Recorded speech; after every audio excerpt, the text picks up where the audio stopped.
I think Well, we talked. Oh, go ahead. well, something I thought that was interesting that again I'm not gonna say too much because I think my tea is pretty good, and this is a Okay. part of my tea. But I thought he said this is only the beginning of what they will do. For one, we already know what the Lord we know that the Lord knows everything, like what's happening, what will happen, what has happened, all of it. Right.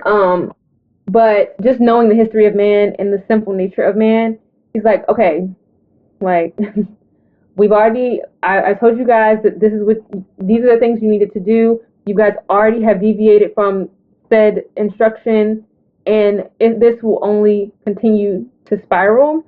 Yeah. And just the acknowledgement of that from God, because like I don't want to spoil it, but I've seen a lot of conversation about if the Lord knew that this behavior wasn't going to stop, even after giving them explicit instructions time after time, like these are the things that you shouldn't be doing, and then seeing sin unfold, like is this like was there any kind of was the Lord surprised? And I don't mean surprised like I never thought this would happen, but surprised like if you have a child that does bad behavior over and over again and they do it again, are you really like shocked that it happened? You're not really surprised that they did that specific thing. You're just like, why do you keep doing this after over and over and over again? That's kind of what I see this looking like. And there's also, like I said, a lot of conversation online about this piece and how God felt coming and seeing once again that man was doing what man wanted to do. Yeah. Okay. Cool.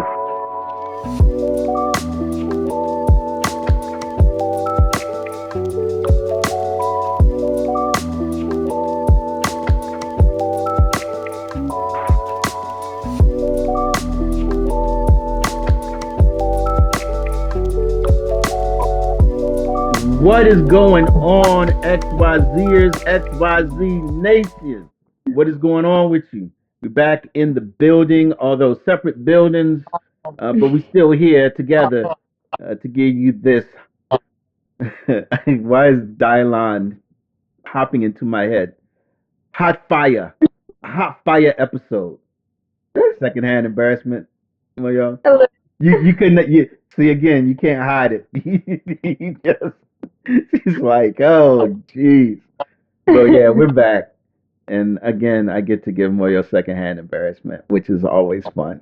But yeah, it's good to see everyone. Good to be back. Good to be doing the next episode as we get into chapter 11.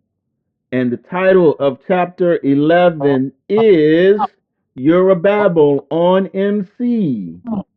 So salt and pepper reference. I know that's Gen X's. Right? You know, salt and pepper. My mic sounds nice. Oh, man. So what are we supposed to do now? Introduce ourselves. We are supposed to introduce ourselves.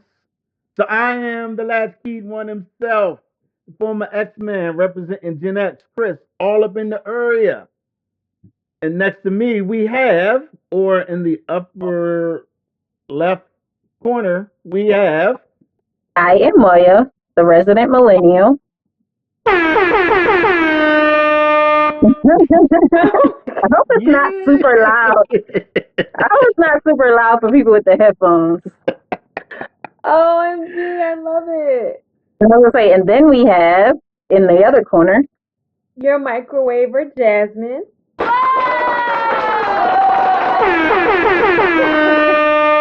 That's cute.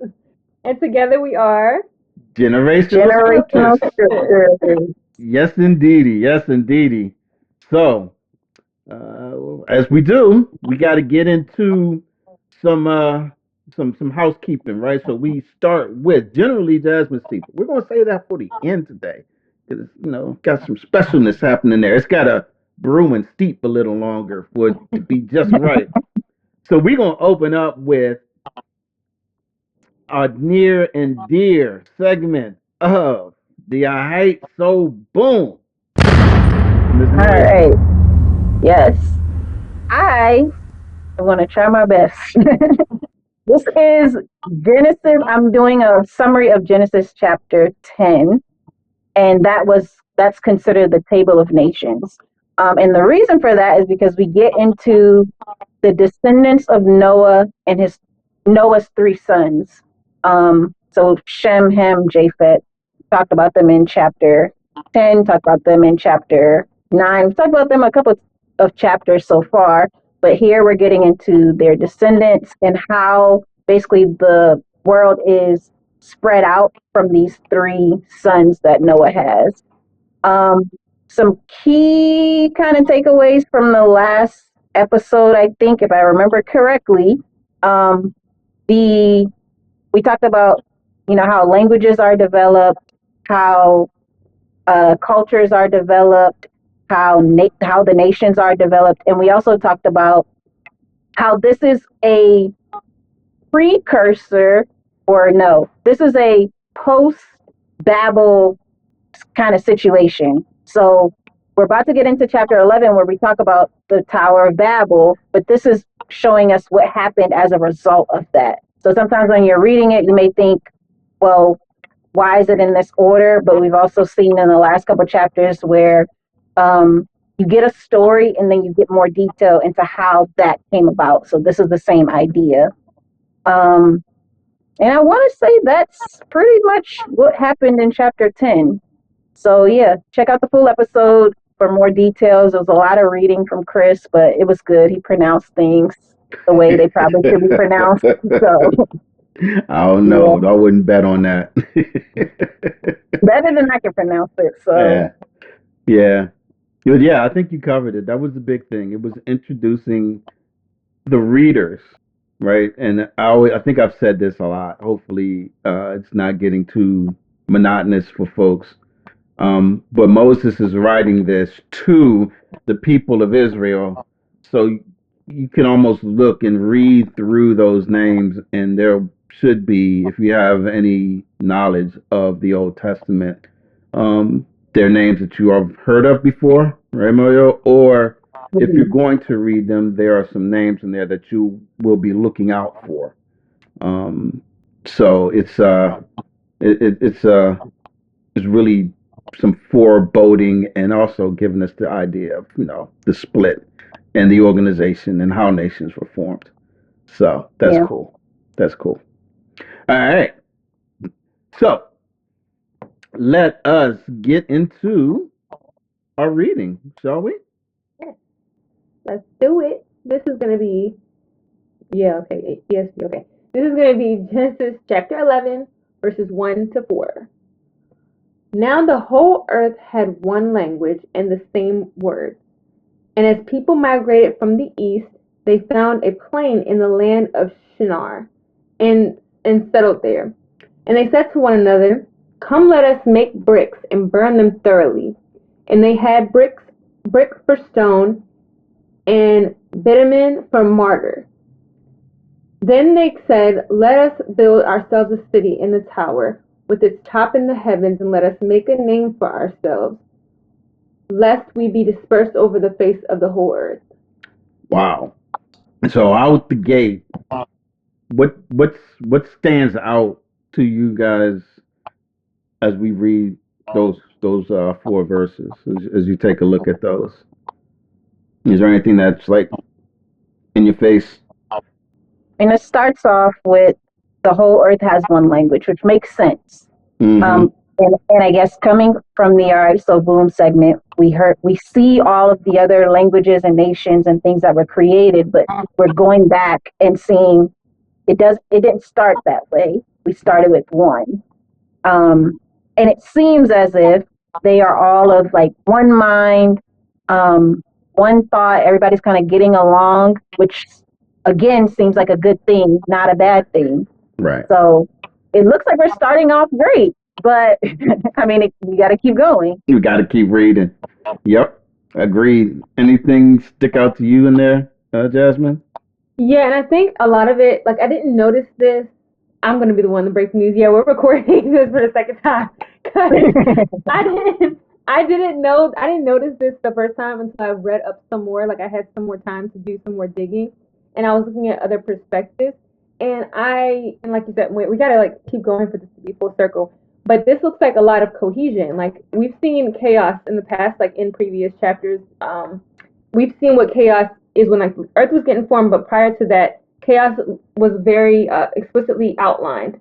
And for once, and with all the sin in between up until now, this seems like it would be considered a good thing. We have everybody on the same page. We have collaboration. Like we have like a unity kind of thing going on, and it appears to be moving. We're moving in the right direction.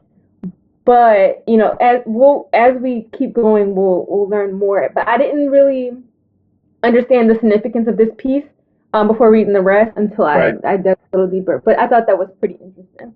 Yeah. I mean, and I think that's what Moses is trying to get across, is that there is this unity that you see there, and initially it seems like a good thing if you just stop at these 4 verses, right? Well, let's backtrack on that a little bit. Slow down, Chris. So it talks about them, and they moved from the east. We've seen moves from the east before. Y'all remember where we've seen those? We've seen them when they left Eden, right? Yeah, from the garden, and then from Cain moving further east again. He was proud or right. So it's almost like the movement of east is like being moved further from the presence of God. Does that make sense?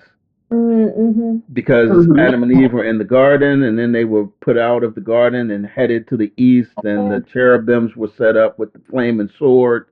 So this place in the garden where they had this really close fellowship has now been removed. And it's the same thing for Cain, who was like, all right, after the murder, God told me that I can't stay here. And one of Cain's one of his statements was, that I'm going to be taken out of your presence as I go and become a wanderer and go to Nod, whether that's a real place or So as they're moving, and it says as people migrated east, I think that sort of sets us up for something's getting ready to happen. That just they're moving further away from God. If we keep in mind those last 2 actions of what east represents. So do you think it's a literal east? Like, are we always just going, like, in terms of direction, in terms of a map, do you believe it's east, or do you think east is being used here as what you just said, the idea that you're moving away from God? Or is it both? I want to say it's both, but I can't be positive because everything's been rearranged after the flood, right? Mm-hmm. So wherever they got off at Ararat, and the ark touched the Ararat, and then Noah gets off and he builds an altar. So maybe from that altar they could have moved east, but whether east is the true direction, right, or whether it's sort of symbology for their progressing state, I don't know. I'm gonna have to just take Moses' word for it that he said they moving east, so they went east. Yeah. Yeah. I mean, that's the thing, right? There's so many. I think you said this before, Moyo, and I'm starting to get there with you. It's like, all right, it's in here. I don't need much more, because some of the stuff I just don't know, right? Yeah. I can't dig it up. I'm not the archaeologist, and I don't even think the archaeologist would be able to tell you at this point with everything that's happened in the world since this time. Is there an issue with the fact that they migrated, and it says that they settled in this plain in the land of Shinar? Mm-hmm. Is there an issue there? Yeah, because they weren't supposed to like stop and gather all together in one place. They were supposed to disperse themselves. Right. Mm-hmm. And that was told to Noah even after the flood, right? To Noah, Shem, Ham, and Japheth. After they got off the ark after the flood. So the idea was, and in the Garden of Eden, that was the mandate. Even during creation, that was the mandate. Those first 6 days on day 6, but then it was repeated to almost like say, all right, this is what's supposed to happen, and they, as one unit, get together and settle in one place, so they're not dispersing, they're not moving. Yeah. Do y'all see anything interesting in the fact that they say, "Come, let us"? I don't know. I don't know if I'm reading too much into it or not. It makes me think of. I would say similar to when God said, or when the Lord said, "Come, let us make man in our image." So the same wording. Yeah. Yeah. It didn't stick out, and I don't think we talked about that last time. I don't know if we did. No. But I just thought that as I was going back through this, I was like, "Come, let us." It's the same thing that again, questions about who it was. Some people, I'm one of them, think it was a Godhead. Other people think it may have been angels. But the "come, let us" that we heard there, and let us make man in our image. And then the "come, let us" that we'll see even later here. Something else I wanted to mention with the "let us," I didn't know if I was gonna like put this in my tea, but I read something about I guess a theory, but something that people actually strongly believe, that the us that we've already like talked about, that I also believe is the Godhead, is a series of gods, and it's a part of Greek mythology. It's talking about all of those gods, and I was like, I don't agree. But I don't even know what supporting facts we have from the Bible actually would emphasize that and like make that something that, I don't know, would be able to stand on its own. But I found that interesting because I went back mentally and was like trying to rethink why I got to the point that it's the Godhead, and I couldn't make that logic make sense. But that was something else that I saw like recently that I didn't see before when we were like going through this many chapters ago. Yeah, I definitely couldn't go with that. And we've said it before, Genesis is set up to go against all of these gods that are out there, right? There's a God for the waters because man can't control the waters. There's God for the sun, and here we have the God of the Bible who comes in and rules over all of that stuff and says basically, I did it. There is no God of the sun because I put the two lights in the sky, one to rule the day and one to rule the night, type of thing. So yeah, it's so many of them. It's so many of them. And so I'm with you. I definitely don't agree with that either. The last thing for these couple verses, what were they trying to do? And is there an issue with it? As we're talking, I feel like I'm remembering again what we talked about the first time. But so they're trying to build they're trying to build a city and a tower with its tops in the heavens. And they're also trying to make a name for themselves. Right. And I think that we talked about how making a name, what does it mean to make a name for yourself, right? Is it that you are trying to become famous? Like, are you trying to make a name for yourself in your generation of people? Or are you trying to make your name as like God? Like, are you trying to be like God in this thing where you're building, you guys are working together, and you're trying to put yourself at the level where God is?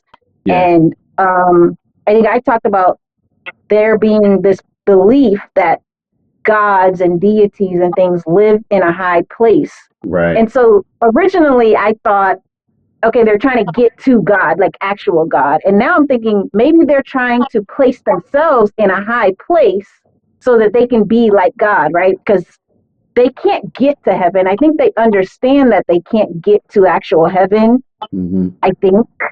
Right. And then I think I also talked about how if you were trying to get to heaven, like actual heaven, you would start from a higher point. And we know that where they are is more so a valley. Like they didn't start on a mountain and say, let's go up.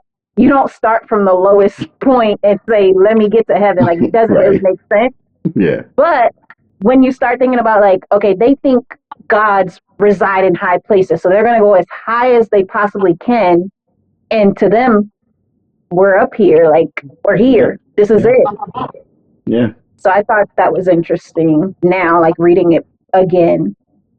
Oh, and I think the other thing we talked about was the material they used to build this, and how it could mean that they didn't have full trust in God, because he promised he wouldn't flood the earth.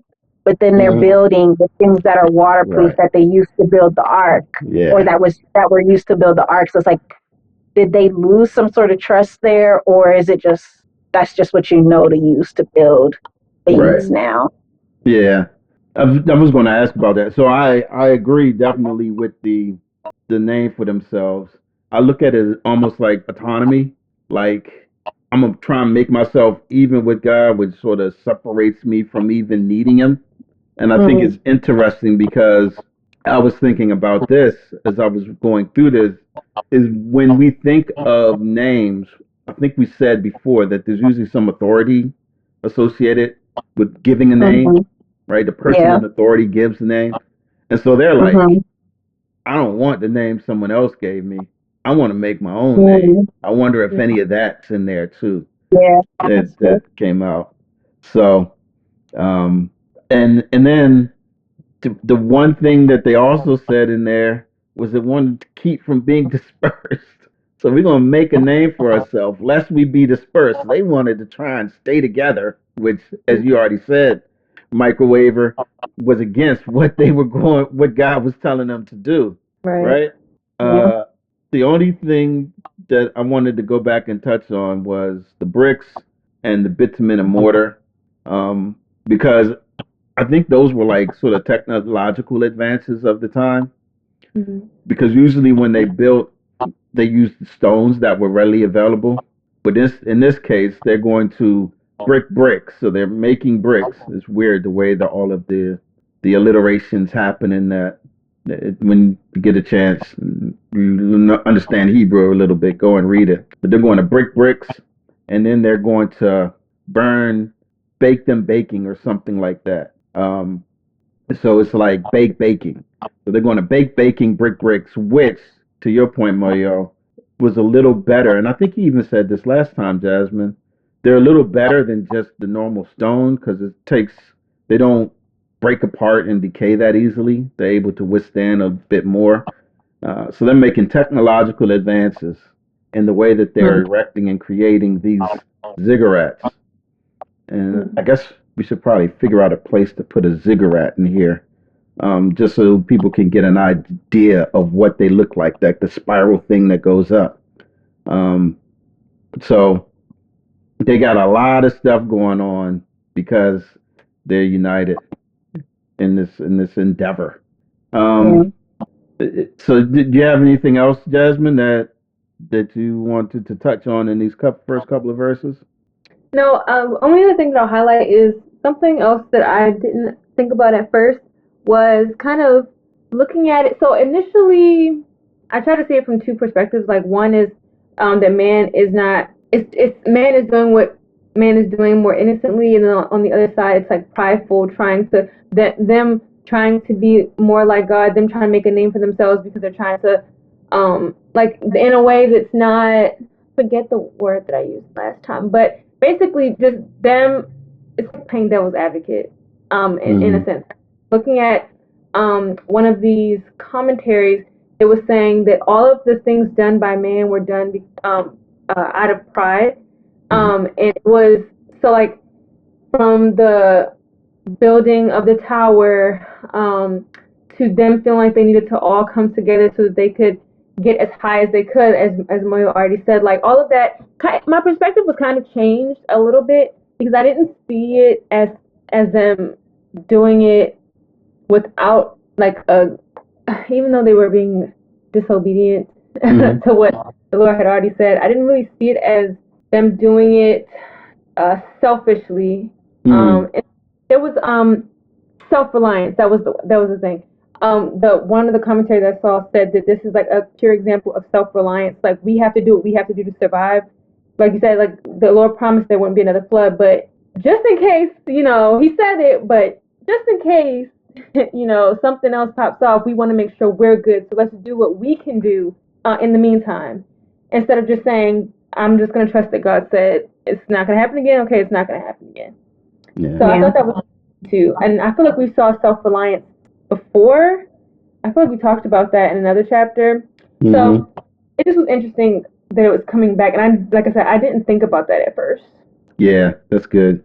Because I have a quote here from something I read, and it says Genesis 11 verses 1 through 9 also mirrors the attempt of humanity in the garden to achieve power independently of God. So that gets right to that self-reliance that you're talking about, which is showcased here. I don't know how you get around it. I don't know how you get around it.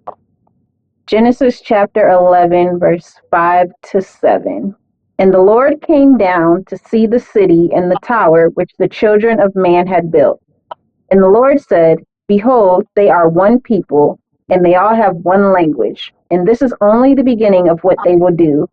And nothing that they propose to do will now be impossible for them. Come, let us go down and there confuse their language, so that they may not understand one another's speech. Wow. So I think here we get the Lord's response to their city and tower building. What sticks out to you about what the Lord says here? I think go ahead. Well, something I thought that was interesting that, again, I'm not going to say too much because I think my tea is pretty good, and this is a part of my tea.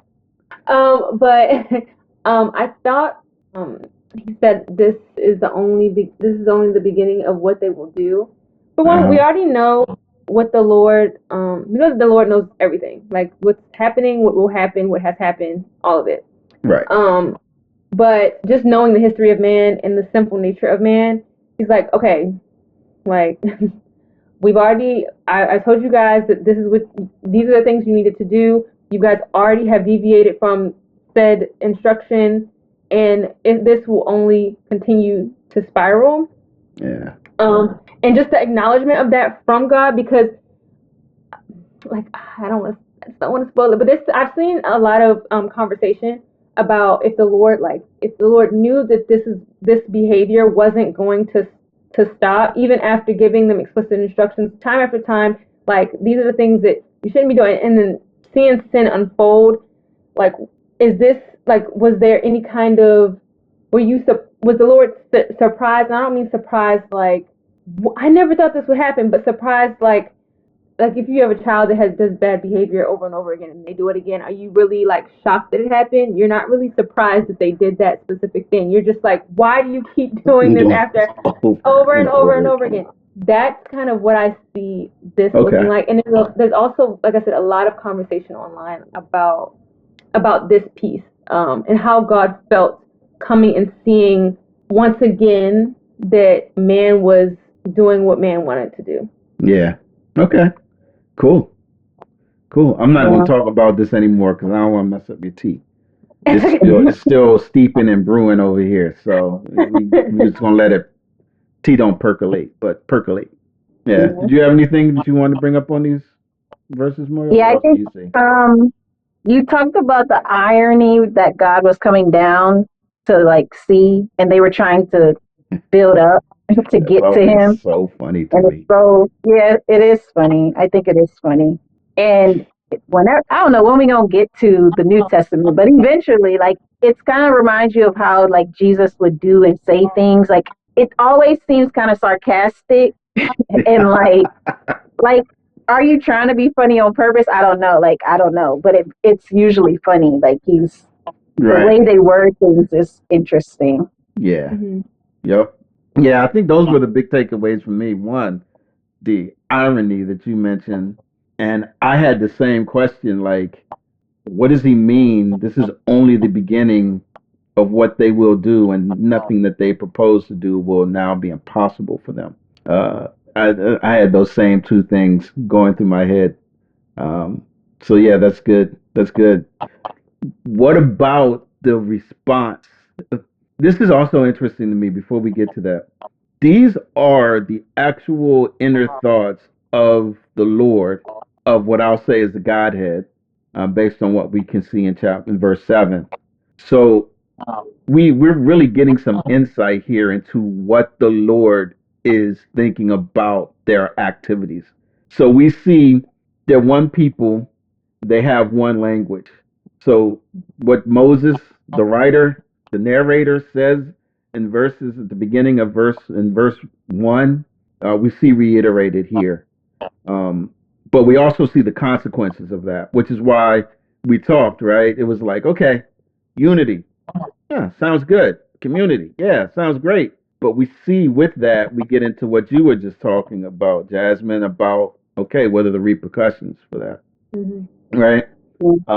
We also see it in the irony of the going down as they're trying to build up. Because as they're looking for this self-reliance, this autonomy, I mean, look, you're a creature. I'm the creator. Is what's happening here. You're not going to get but so far. Mm-hmm. So, what is the response that the Godhead says that they want to do to this group of people? They want to confuse the language so that they may not understand one another's speech. So all of this commonality and talking is like, and be like, hand me the bricks. Donde está el baño? What? It's like, hey, pass me that. ¿Qué? ¿Cómo se dice? It's like, I can't understand you anymore. I don't know what you're saying. Yeah. That, honestly, if you just zoom out, big picture, like, I thought about it for a little bit, and I just think that is such an interesting way to get the point across.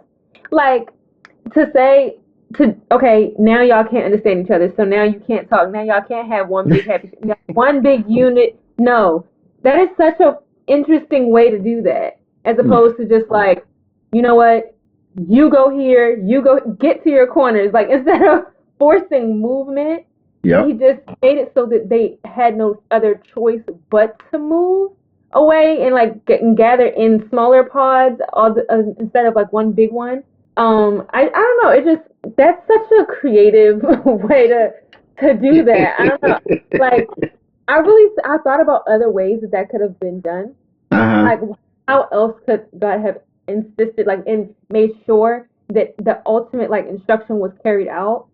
And honestly, like I said, other than just being like, go to your, like, y'all go, right? Like, forcing the movement, that, like, making it so that, I also find it interesting that God did not like forcefully pick up and move them, but force man to like ultimately do the thing that they were supposed to do in the end. Yeah. Do you hear what I'm saying? Like, they had, like, he threw in another piece of that puzzle, shook things up a little bit, and now y'all have to. At first it was okay, do this, and giving you time to execute. Now, no. Okay, now you have no other choice. But without the, like, moving the, taking his hand, what is it called? Not anthropomorphism. Yeah, that. Not his literal hand, but like forcing the movement himself. Does that make sense what I'm saying? No, it absolutely makes sense to me. Okay. It makes sense to you, Moira? Yeah, I get what you're saying. Yeah. I find it interesting. All you got to do is, to your point, Jasmine, is look back at the garden episode. After the Lord created the garden, what does it say the Lord did? He took Adam. I picture Adam as, picked him up, put him down in the garden. That's how I picture it. Yeah. So he could have done that with all those people, like just said, all right, you, but he did it a different way. Yeah. Also, let me know what y'all think about this. I think that he was very measured in his response, because they're showing signs, I think, of continued wickedness, which we know hasn't changed from before the flood, right? I don't know if we talked about this, but there's a pre-diluvian and then antediluvian, right? So there's this time period before the flood. And before the flood, one of the reasons for the flood was the wickedness of man. Actually, I would not say one of. I would say the reason for the flood is the wickedness of man, right? And then after the flood, antediluvian, what do we see the Lord say? Man is still wicked. I'm just not going to flood him out no more. So I'm going to give you a rainbow. Yeah. So even now, their wickedness is still there. And instead of God saying, you know what? Instead of a flood, I'm going to rain down fire and brimstone, because we know he does it later on in Genesis, to wipe man out. He didn't do that this time. He finds this creative way to get man to do what it is that he has commanded and what he desires for them to do. Yeah. Right? We talked in, let me know what you guys think about this. We talked in Genesis when we were looking at Joseph.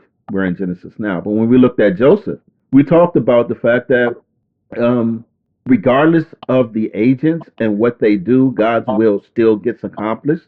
And I think that we've come forward to Genesis 1 through 11, and in chapter 11, we're seeing God working out his will through agents who weren't amenable to what he was talking about and having people do. Right? Mm-hmm. So I think that's a good takeaway. A good takeaway. Anything else to discuss, talk about there? One thing that I just kind of been thinking about is, what is the purpose? I know God commanded it, but what is the purpose of spreading? Like, why? Why is that necessary? And I'm sure we don't know the answer, but it's just a question. Like, yeah, I understand that people were growing more and more evil, but at this point, we don't really see that anymore. We are seeing that they're working together. No one's being called out as, killing anyone or harassing anyone or doing anything that seems inherently bad. Mm-hmm. So it seems as if, minus the trying to be like God, which that's bad, yes. But we spread them out and we cause division, not we. God spreads them out, causes division. And then later on, there's redemption for a group, and then that's then put to other people. But it always feels like there's a more straight path to get to where God is trying to go.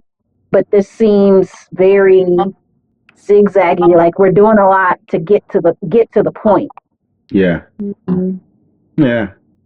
I don't know. That's a good question. I hate to break out the because I told you so. I'm sure that's the answer. I mean, it's the answer. It's just something that I think that a lot of people would struggle with, because division is the reason for a lot of wars and racism and prejudice, like things like that come from the fact that we don't all speak the same language, don't all understand each other. Right. Whereas here, it's like, yeah, we understand each other. We're working together. We're not listening to God, but like we're together. We're figuring it out. Right.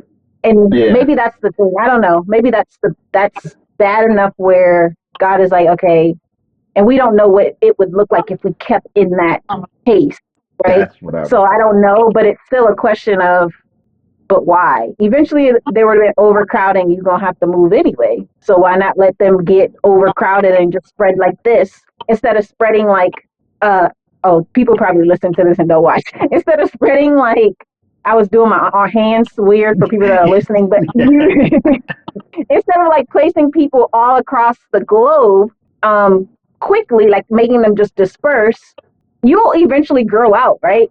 You keep adding to the city has to grow out.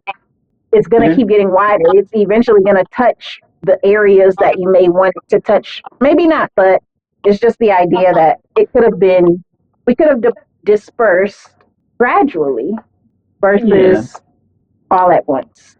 Yeah. This I think for me, it goes back to what he said, what the Lord said, where it says, and this is only the beginning of what they will do, and nothing that they propose to do will now be impossible for them. I can't imagine how much worse it could be And I Yeah. think that's one thing that you pointed out, Moyo. And that's all that I would really have to hang my hat on with the why. Um, Yeah. and some of this reminds me, it's almost like a mercy thing to me because I feel like the same type of thing happened in the garden because after they ate of the tree of the knowledge of good and evil, God said, all right, we've got to get Adam and Eve out of here before they take the tree of life. Because if they Yeah. take the tree of life, it will be way worse for them, right? Mm-hmm. Than if they stay in this fallen, marred state that they're in. And I get it because we could look at that and be like, man, can't you just deal with that right there? Maybe is there another way? And at some point, I think that's one of the big takeaways that I'm having this year is that I can't assume that I have a better answer for what the Lord is putting in place. I Yeah. can't think that I know how this would work out and the best way to work it out. I don't know. Maybe it's me, but that's where I'm. That's all I would be able to say to try and answer that. Yeah. All right, cool. Next up. All right. So this is Genesis chapter 11, verse 8 and 9. So the Lord dispersed them from there over the face of all the earth, and they left off building the city. Therefore its name was called Babel, because there the Lord confused the language of all of the earth. And from there the Lord dispersed them over the face of all the earth. Yep. So the Lord carries out what He's going to do. He confuses the language, disperses them. Mm-hmm. So they went out to make a name for themselves, and the name for themselves at this place is Babel. Right? Do y'all see any irony there? Yeah, that's funny. I think that what happens is this is now a place of ridicule, a place of unfinished business, so to speak, where they were going out to try and build something and get something done, and then it's now looked at as incomplete, a failure, and people are dispersed all over the place. So the fact that they were of one language, one speech, and the Lord had determined, the Godhead, rather, let's say it that way, had determined that they were going to confuse their speech in order to get these folks to disperse, and in the process, creating a name for them as Babel, which I'm sure, as we try to point out, goes against the name that they were trying to make themselves as they elevated to a position uh, of self-reliance. Um, Mm. it's a big, big irony there, and I mean the And Lord Babel gets. means I think I don't know what it means per se, but this town and the way that it's referenced, the way that Babel is referenced in Scripture and other places in the Old Testament, usually reference it as more of a failing, a failure. So the name in and of itself doesn't have a good rapport. And then the same thing with um, Babel just sounds like nonsense to me. So, oh, that reminds me because I think last time, Jasmine, were you on talking about a baby babbling, or was that Chris? Yeah. One of you guys said something about a Yeah. baby babbling and the word coming from Yeah. that. The only definition that kind of comes up is confuse or confusion mhm. when I look up the Strong's word Yeah, thing. But they mainly say it sounds like the word confusion, not that it necessarily means means that. confusion. Right. Yeah. Mm. So that's it. That's the city in the tower, y'all. It's like this like the last act that's recorded of the post-diluvian group, which is disobedience. Mm. So that's interesting. That's interesting. So now we get into Shem and Shem's descendants. So I'm going to be reading for a minute because this goes from verse 10 to verse 26. So Genesis chapter 11, verses 10 through 26, and they read as follows. These are the generations of Shem. When Shem was 100 years old, he fathered Arpachshad, 2 years after the flood. And Shem lived after he fathered Arpachshad 500 years and had other sons and daughters. When Arpachshad had lived 35 years, he fathered Shelah. And Arpachshad lived after he fathered Shelah 403 years and had other sons and daughters. When Shelah lived 30 years, he fathered Eber. And Shelah lived after he fathered Eber 403 years and had other sons and daughters. When Eber had lived 34 years, he fathered Peleg. And Eber lived after he fathered Peleg 430 years and had other sons and daughters.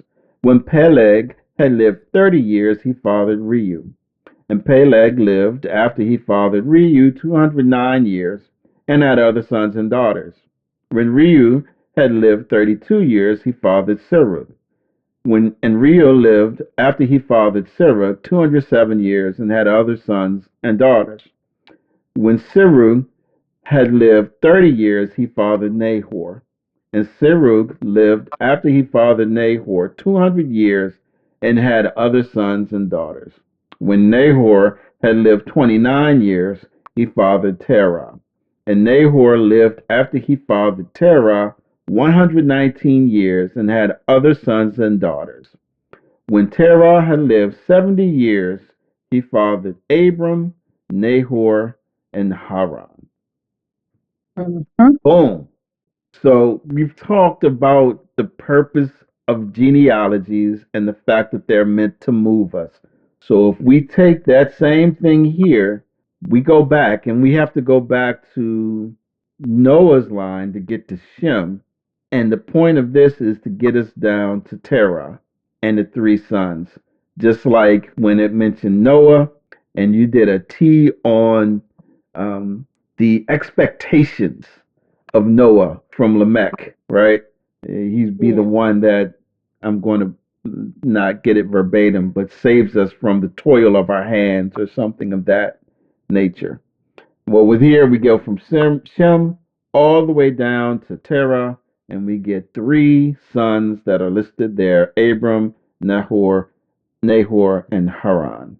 So, anything else stick out to you in this list of generations?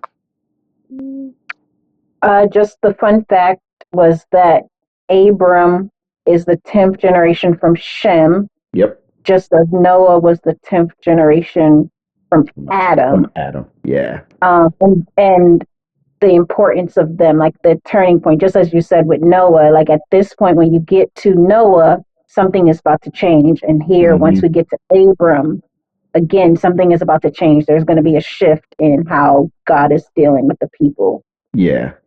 So in chapter 10, we go, when we get to Eber, we get Joktan down, but then I almost wonder if it is Joktan's line that sort of is meant to line up with what we see in verses 1 through 9 of chapter 11.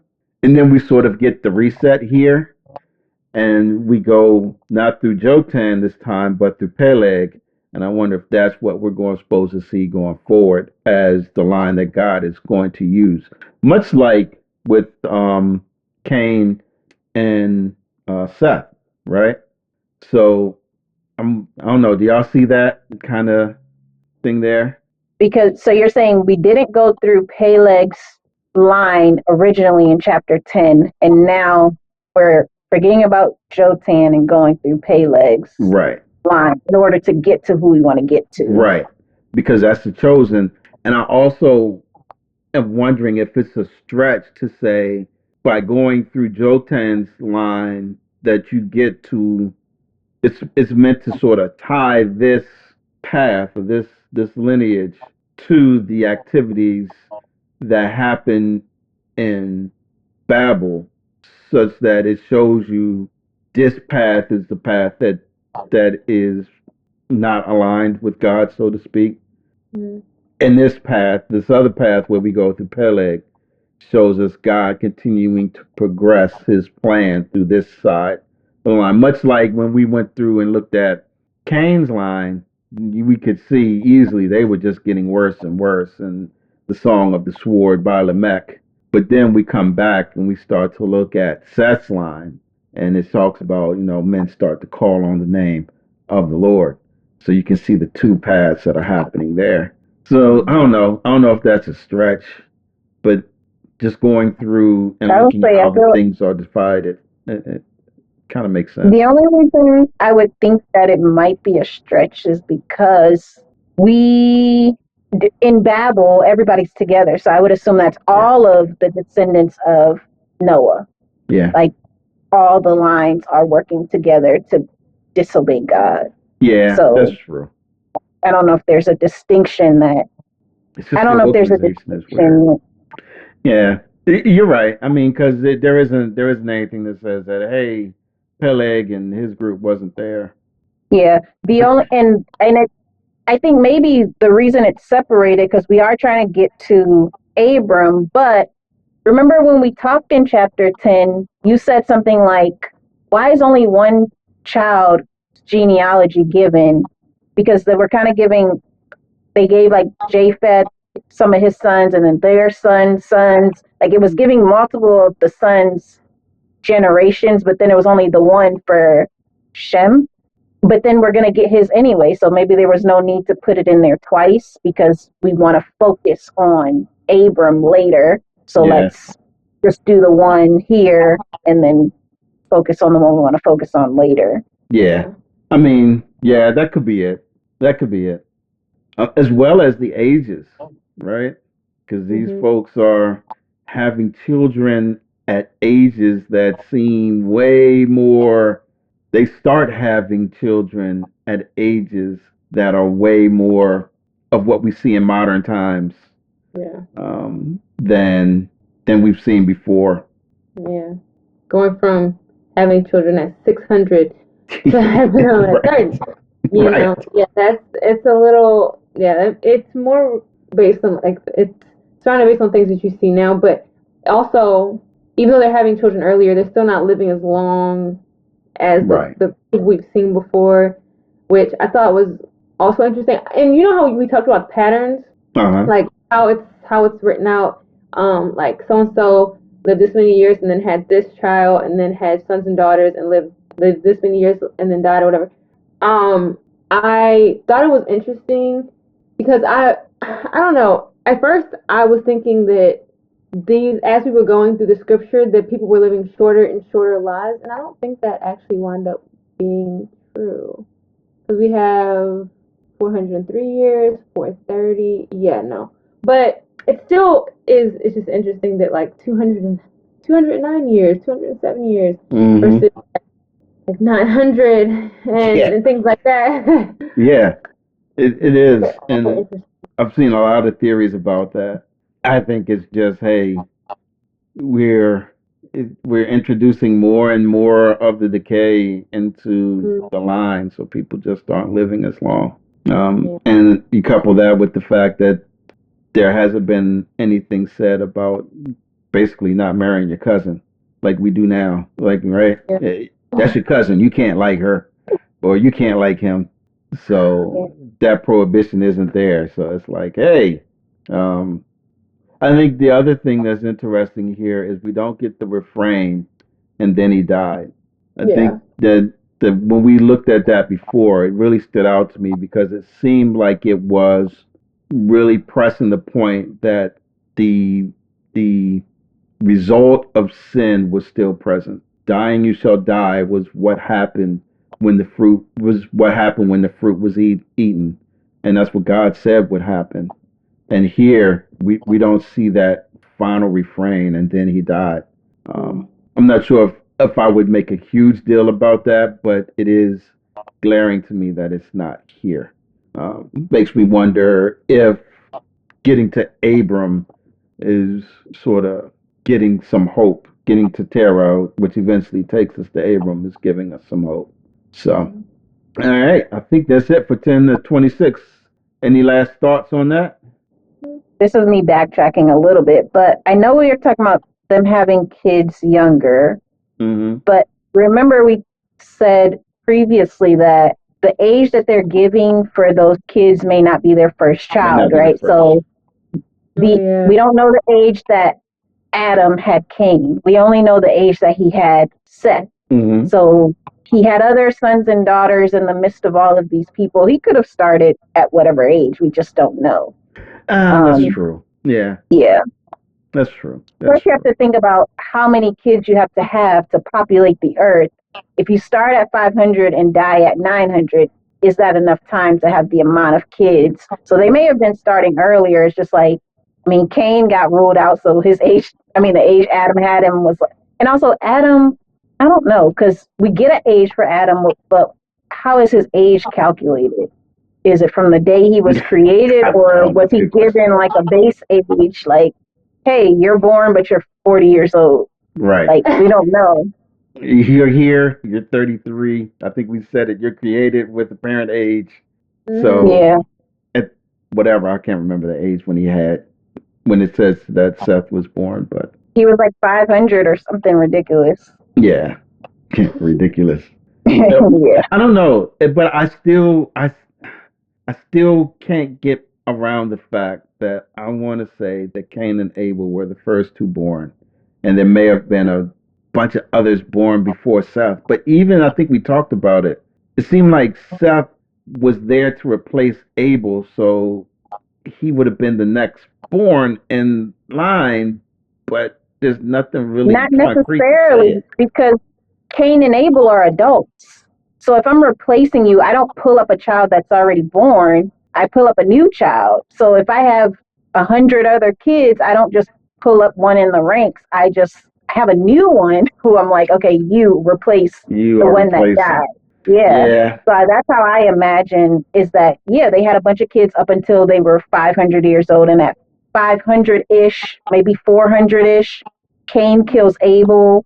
And then they're like, oh, okay, we lost a child. They replace that child with Seth, and that could be that's at 500.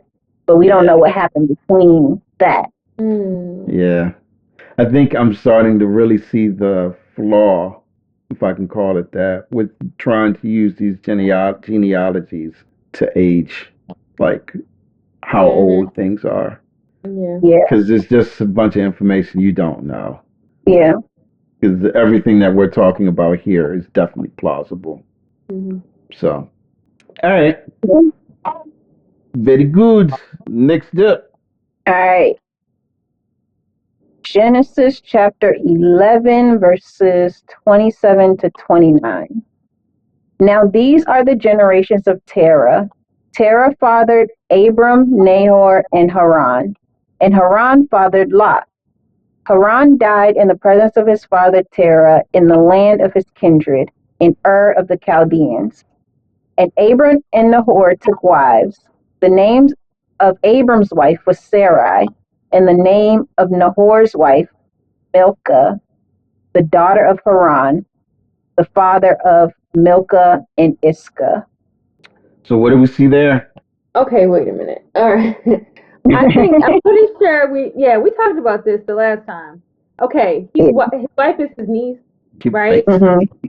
Okay, because before I was like, his daughter, like, hold on, I'm real confused. But like you said though, the prohibition is not there yet. Right. So this isn't like something crazy for him. But I believe I said before, like, all these generations we have, like, there's been like 10 generations, and you pick your niece. Yeah. Very close in blood. Yeah. I mean, it's weird because that was the norm. I know. I mean, hopefully we get to, we need to decide on what we're doing next season.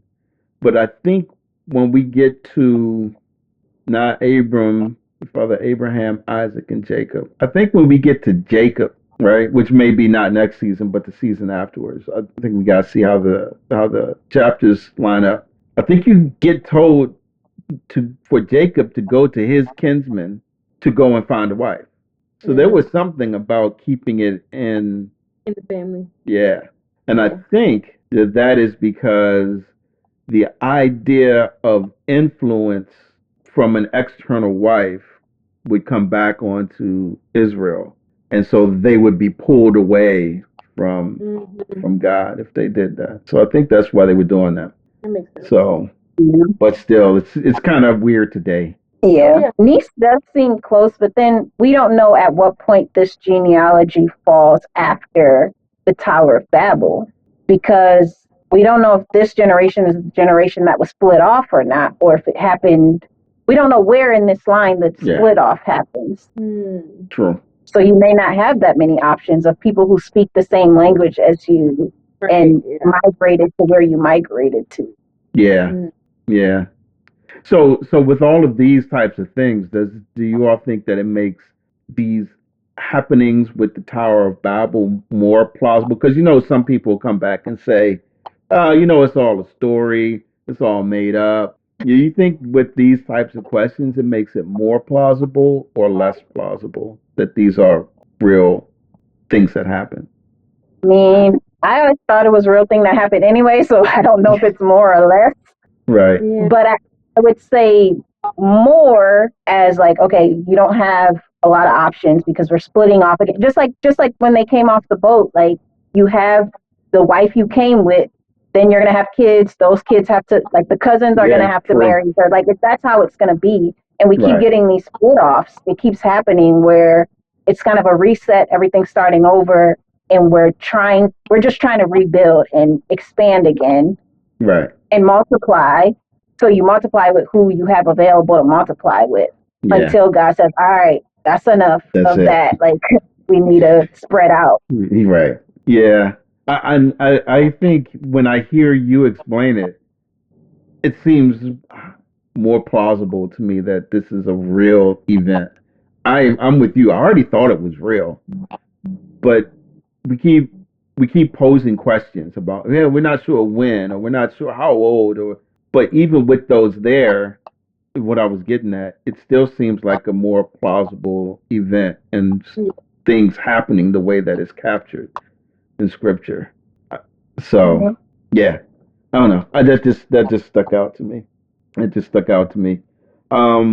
So we take one step further and go into Terah and how he's dealing with Abram and Nahor and Haran, the sons that are listed, right, as the three that finish off the line of Shem through Peleg. So we're initially, right off the bat, greeted with some, devastation.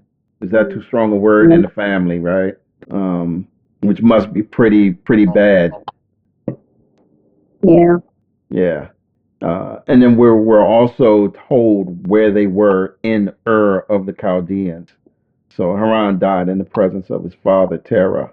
It's almost like, makes it almost seem like, I don't know what happened. We're not told, but he was like in his arms or close by or something like that. But then we also get the names of some of the women that are called out here, and we don't generally get that. We don't generally get the name of the wives. We get more some daughters. No. Can you all remember? I mean, so we've got Eve thus far. I want to say there's been a daughter named in some genealogy somewhere along the way. Was Gomer a woman? Who? No, it wasn't. That was a man. I was thinking of Gomer, but that's not. Yeah. There was a woman, but we get the two wives of Lamech, right? Mm-hmm. We get them who Lamech is bragging to. I can't think of any in the Table of Nations that we could definitely call out, that are called out as daughters or wives. But so here, once we get to this, we actually get Sarai and Milcah and Iscah called out, which is interesting to me. And I think again that what's being set up is what's happening and what's going to happen in the future, right? Moses is writing these things down and mentioning some folks that'll definitely play big roles as we go forward in this. So anything else in those 12 27, 28, 29 that stood out? Anything else we need to touch on? I just thought it was interesting that even though Haran dies, we get his children, like all of his children, his daughters and his son Lot. So yeah, that's a good one. That's a good one. I mean, Lot is named right after the generations of Terah, which I guess makes sense because he's Terah's grandson. So he probably has a special place for him as, Haran has died.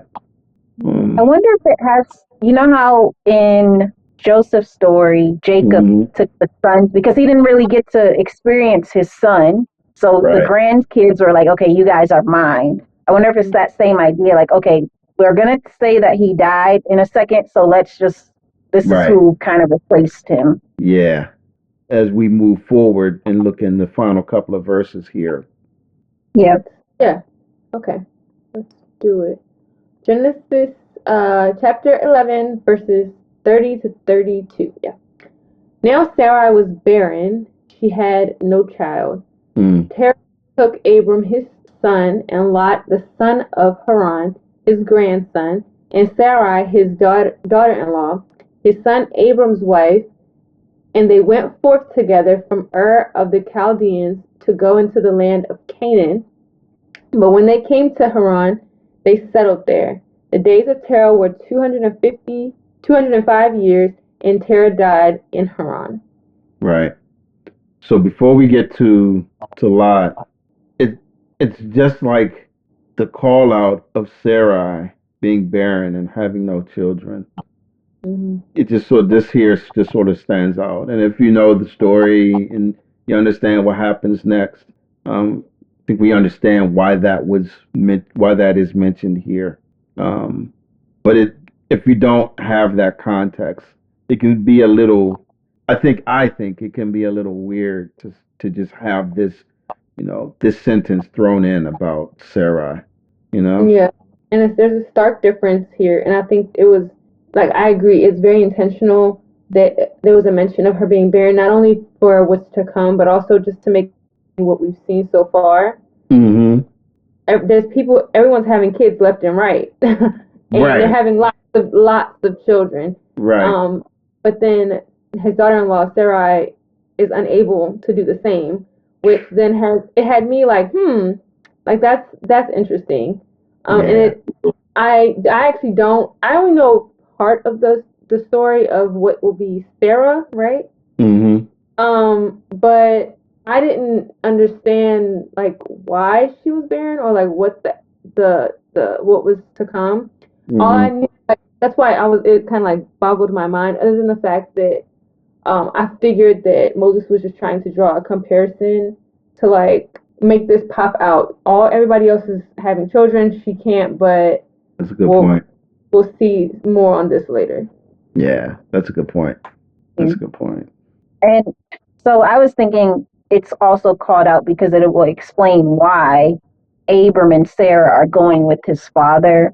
Like they aren't breaking off into their own family unit because it's just the two of them. So he takes Abram, Sarah, and Lot, who is, the son of his other son who doesn't have anything else, and they kind of move. They're moving away. They're actually following the instructions a little bit to disperse, but then they settle. They didn't follow it completely, but it seemed like there was the thought was there to disperse, and they left Nahor where he was, or we don't know what happens to him, but he's not with them. He's not following, so they are spreading. Yep. And they're spreading, and for those who may have gotten lost in this, because I certainly did, we go from talking about Haran the son to talking about Haran the place. Right.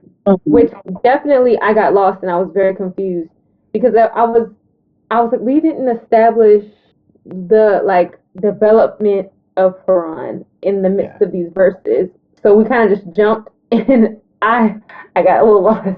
Yeah. It was easy. I think when I read it was like they're not associated with each other, which I thought was weird. Like, how many Harans you got running around this place? Right, well, I'm exactly. gonna name the city after him and still bring my son name the same thing. over there. Exactly. But Yeah.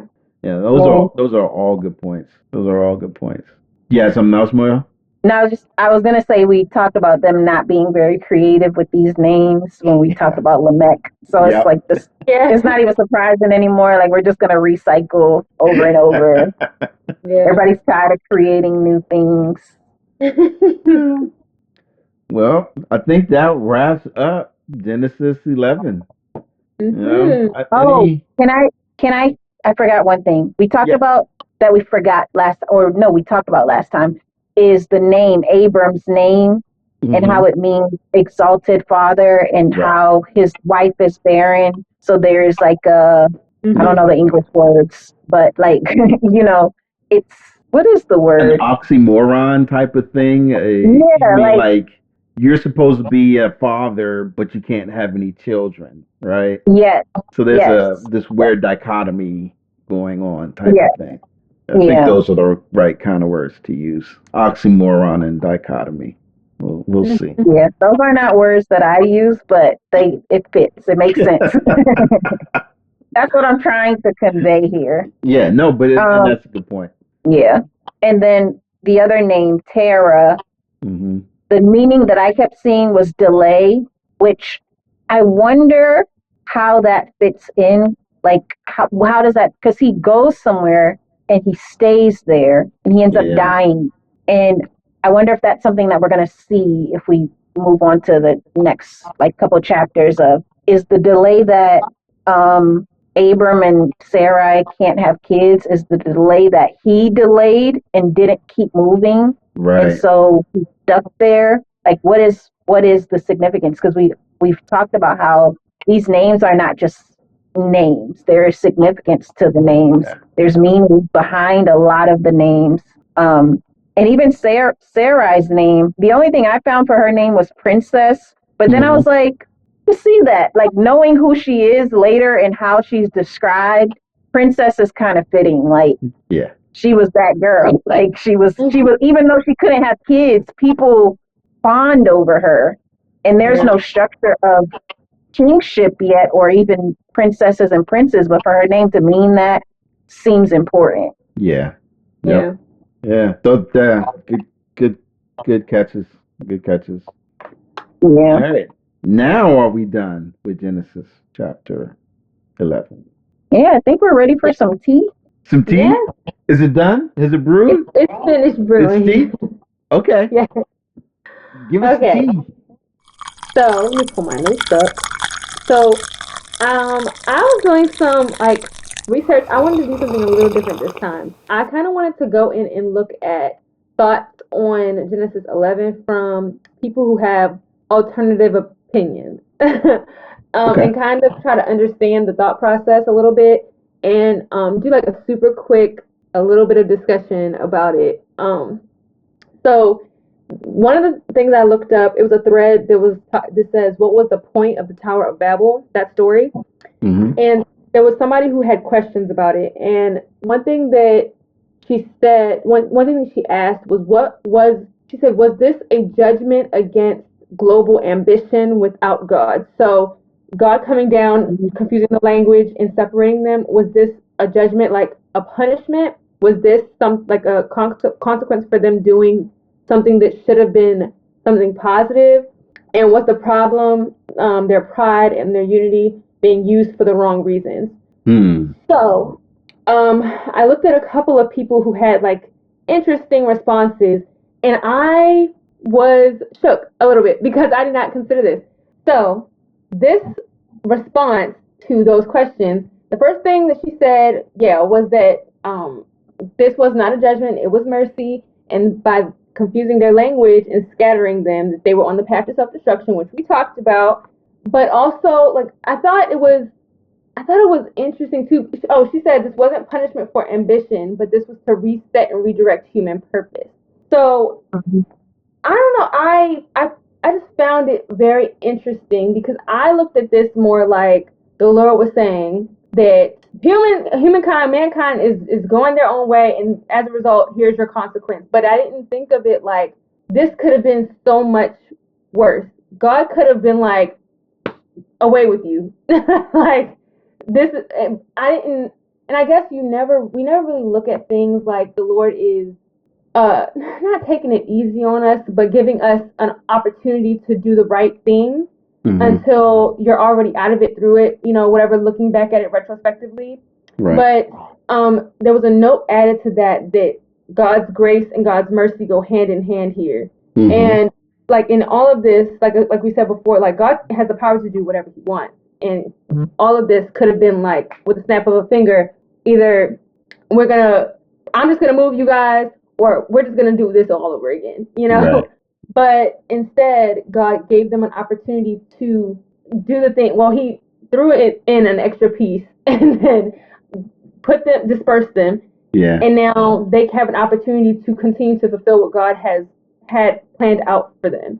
So I thought that was just an interesting perspective that I never really considered in the beginning. And just looking at I also thought it was very interesting that there is serious discourse about this piece of scripture. Yeah. On the internet amongst a lot of people. Some people said we're very confused about God's point. Like, what was the point of this? What was God? Why was God so upset? Isn't this what we're supposed to be doing? Someone else said that this is possibly true, that it could be a judgment, but why would a God of love let sin and the consequences continue forever without an end? So it's kind of similar for I guess they're kind of using the same logic with the tree of life. Tree of life. Well, yeah, they're stuck if they get stuck in this sin for the rest of their life, is that really what we want in the end? And I feel like that was the same logic being used by this person who said that would a God of love really let this go on forever? So his intention was to stop it here so that they wouldn't continue to do these things on and on and on forever and ever and ever. Continue to be sinful, even though sin is from the beginning, we saw with Adam and Eve till now, we're all sinners. Would he do something? Would he sit back and watch these things unfold without putting some kind of stop to it so that his plan could be carried out? I feel like that's kind of the line of thinking that they're going down. And the last piece that I saw, a part of this whole thread, was if the Lord knew, and this is why I was I didn't want to go into it too much, but if the Lord knew they were going to build a city, build a tower, and unite together, why would he not stop that before it actually fully came to fruition, when they were actually building it up to the heavens and things like that? And there was no answer to no one responded to her question. But I look at it God gives you an opportunity to see the wrong and make a course correction, choosing the right thing to do. And that's we get into free will and all those things. Because otherwise, if he just said, you go down this path and that is it, and we're just like robots and we don't have the opportunity to make a right or wrong decision, what kind of life is that? And I don't think that was ever the intention, ever God's intention, to make us be these robots without a mind to think, because then we would not have free will. Right. So yes, he knows what's happening ahead of us. He knows what's happening behind us. He knows what's happening in the present. But he gives us that choice to do the right thing, and he also gives us the choice, once we've done the wrong thing, to course correct. So that would be my response to that. And I think she also asked that as a question, is that not? Yeah, that would have been my response to that. Did we miss something, or was that just me? No, there was something that you froze a little bit, Jasmine, when you said the thing right before that was her response. Oh, okay. So I'll start from there. So she mentioned, she posed that as somewhat of a question after that one question, was that not God's intention? Was for us to is it not for us to learn a lesson? Him giving us that free will opportunity to make a choice instead of pigeonholing us into one decision. But that would be my response. Free will is the goal. Make the choice. This is what I would like you to do, but there's also this route, and this route. Right. Either way, even when we make the wrong choice, there's still all the roads still come back to one in the end where we are given another opportunity to make the right choice. Yeah. So just an interesting little thing I found on browsing the internet, and I did not know there was so much discussion around like this segment of Genesis. So that's pretty cool. That's my tea. Woo, man, it's hot. I know, right? There's a lot that was in there. Yeah.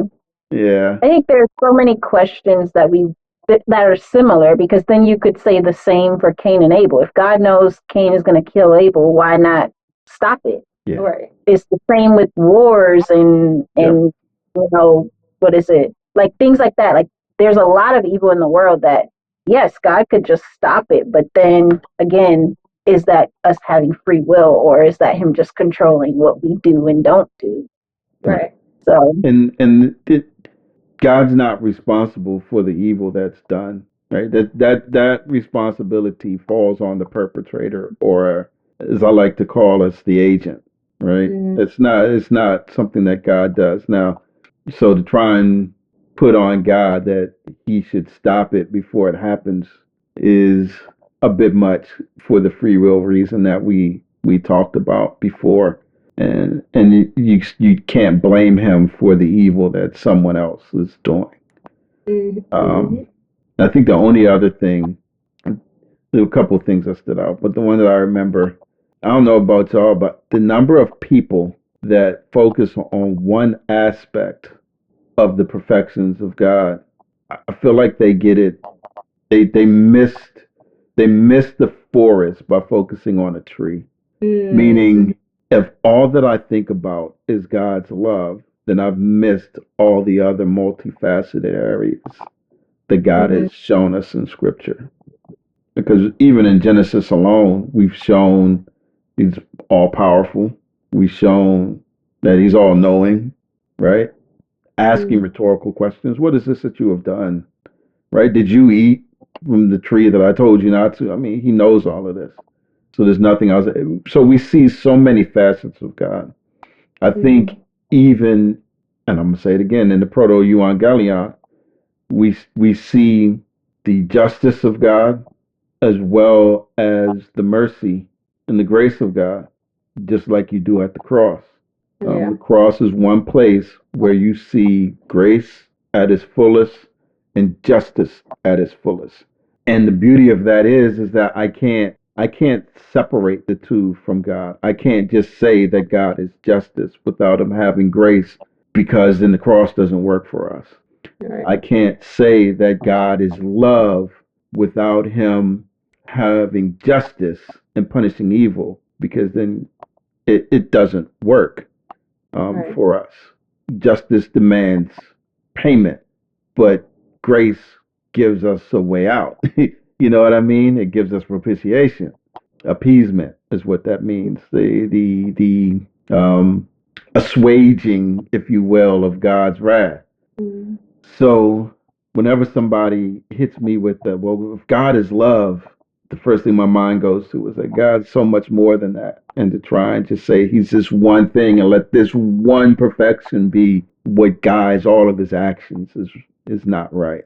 It's unfair. Yeah. So I'm not sure exactly what he meant, but just a little caveat that when you say that, you have to take into account all of his perfections. So they were wrong. They were doing things, and I think we pointed it out well, that were not aligned with what God wanted. Yeah. What God had said he expected to populate the earth. They were falling back into Genesis-like vibes with Eve and this tree of the knowledge of good and evil. They were falling back into garden-like vibes with, if they continued down the path, just as you said, versus eating the tree of life. So, yeah, there was. It's like yeah, God is going to. He chose to show mercy then, just like he did in the garden. He chose to still show judgment. I think it's still a sense of judgment in the fact that he separated them and had them and made them to disperse through creative means, as we talked about. But I also think that all of this is with the intention that it will end up in the fact that he is going to somehow, some way, and again, the proto-evangelion, reconcile all of these people, redeem all of these people who choose to be redeemed. So all of this, even in these actions that we see in Babel, many, many thousands of years, well, not many, many thousands of years, but thousands of years before Jesus Christ steps on the scene, is what everything was pointing to. So I think when we ask the question, why does this happen? Why doesn't that happen? I think it's because God is showing us some things about himself, and he's ultimately working out the plan to get everything to his son for reconciliation in him through Christ. So reconciled to the Father, and the only way that happens is through the Son. And so if everything in history is pointing that way, I think that's God's ultimate goal. And there may be a bunch of different ways to get there, but God knows the best. And that's what he's working towards. So I think the bottom line is believe in Christ, believe in Jesus, believe that he's the one who died, the one who was buried, and the one who God raised from the dead, and you will be saved. If you believe that, you're a believer in Christ. Hey, and we get to celebrate with you.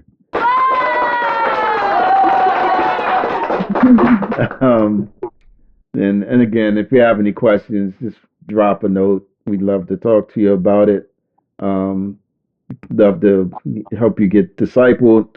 I found and listened to a place and a person I trust that has churches that are outlined, that are Bible believing churches, that if you have a want or a desire to go to one, we can point you to this person's page to find a place near you where you can go and worship.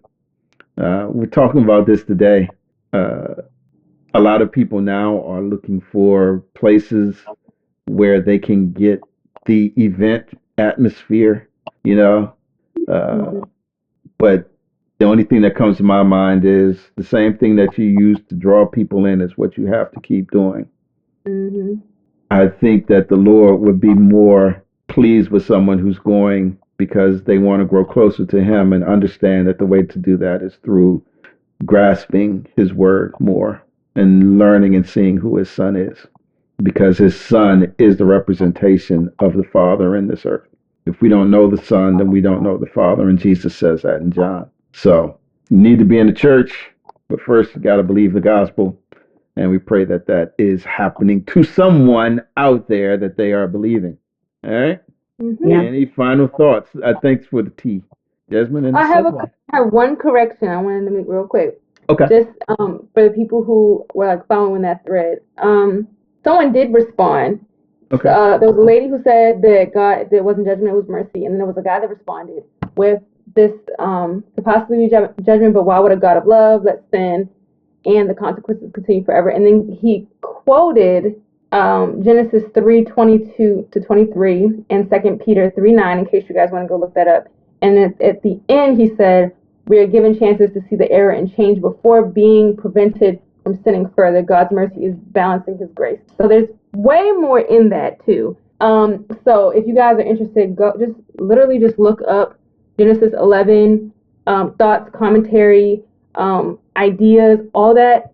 This will come up, or variations of these kinds of conversations will come up, and you can read through them just to get a feel for like what people think, and then you, based on the word of God, you then come to your own conclusions.